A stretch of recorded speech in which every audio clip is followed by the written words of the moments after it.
पहिला परान सीता ठानला ओहो विधिना पूरा कैल रे लालन रे मंगल अयोध्या सन राज की ससुर राजा दशरथ रे पहिला परान सीता ठानला ओहो विधिना पूरा कैल रे लालन रे मांगिलेला अयोध्या सन राज की ससुर राजा दशरथ रे ललन रे मांगिलेला अयोध्या सन राज की ससुर राजा दशरथ रे दोसरा परान सीता ठानला ओहो विधिना पूरा कैल रे ललन रे मांगिलेला रामचंद्र सन स्वामी की दे बड़ा लक्ष्मण रे दोसरा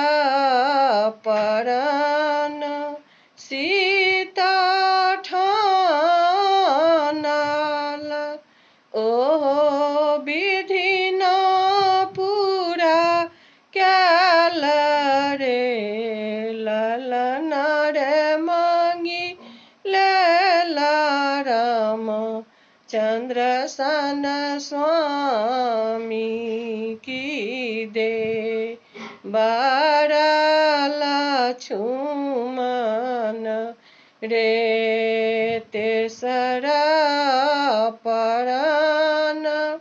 सीता ठानला ओहो विधिना पूरा कैल रे लालन रे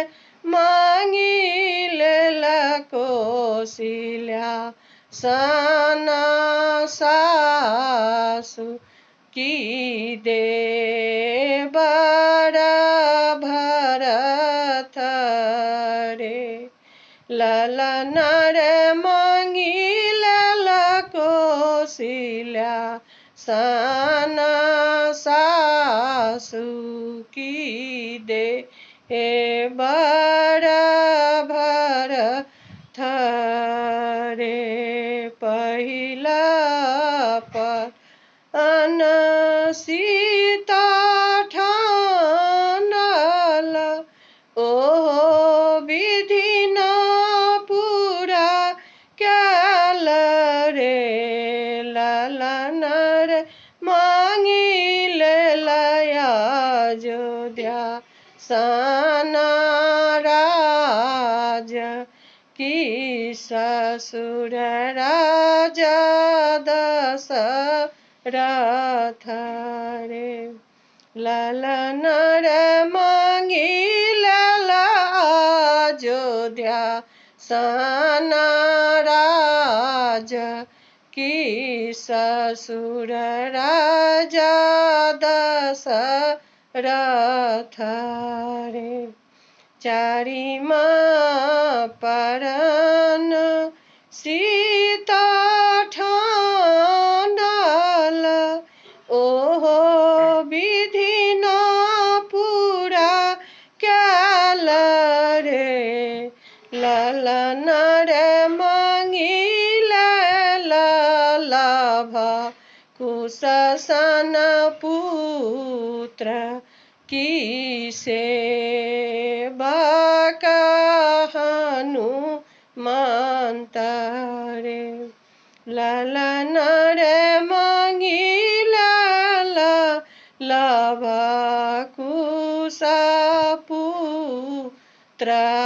की सेवा का हनुमंत रे। पहिला परन सीता ठानल ओ विधि न पूरा कैल रे। ललन रे मांगी लाला अयोध्या सन राजा